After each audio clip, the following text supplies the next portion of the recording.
څنګه د وزیر اعلی ګنډاپور دی هغه داسې وګوره یو ټیک ټاکر دی. دا دویم لکه حکومت دوی ته پکار دی چې د دې تپوس وکړي او د دې باندې څه ایکشن والي. موږ د پی ټی آی د حکومت د تعلیم حوالې سره تعلیم ایمرجنسي هغه په منصوبه وګورو او د دې نه علاوه نور منصوبې دي.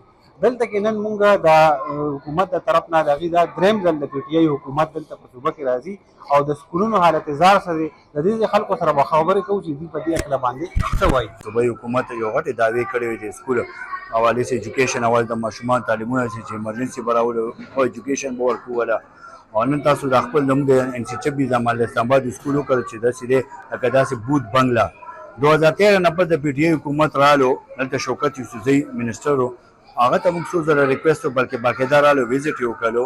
هغې نه پس کامران بنګش رالو کامروي هایر ایجوکیشن منسټر و هغه هم ویزټ وکړو. افسوس دا دی چې د دواړو ایم پی ایز ټک کار په مال اسلام آباد ان سی 26 کې ونه کړو بلکہ شوکت زی چې فیمه فنڈ هغه ټول شامله ته او په شامله باندې نیکسٹ الیکشن وکړو. हमारे यहाँ पे जो स्कूल है ना इंतहाई ज़्यादा उसकी हालत बहुत ज़्यादा ख़राब है. बच्चे वहाँ पे एजुकेशन हासिल कर रहे हैं और इंतहाई अगर आप विज़िट करें तो देखें तो बिल्कुल मतलब वहाँ पे नाली की बू और सारा गटर का पानी और बच्चे वहाँ पे एजुकेशन हासिल कर रहे हैं और स्कूल की जो हालत है इंतहाई ज़्यादा ख़राब है.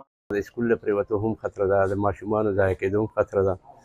دې له پکار دا دي چې دا دویم لکه حکومت دوی له پکار دی چې د دې تپوس وکړي او د دې باندې څه ایکشن والي. نو لکه د ماشومانو ضایع کېدو ډېره یره ده. جی د دې سکول تاسو حالات او قتل او د دې خلکو سره هم مونږ خبرې وکړې. د انتظامیې سره هم د دې سکول مونږ خبرې کولې خو هغوی وایي چې باقاعده دي منع کړی شوي دي، دې ته لیټرې شوي دي چې میډیا له به تاسو هېڅ قسم دغه نه ورکوئ، کوریج دپاره به ولا ټایم نه ورکوئ. نو دلته کې د اهل علاقې کومو خبرو وکړو د دې سکولونو د حکومت د طرف نه د تعلیم د ایمرجنسي حوالې سره چې کومه منصوبه وه نو د هغې نه باوجود هم په د ښار په وسط کې د ښار په منځ کې چې کوم سکولونه یې د هغې داسې حالات دي نو په دې کلو کې چې کوم سکولونه یې د هغې به څه حالات وي. صابر شاهوتي، سنو پښتونخوا، پېښور.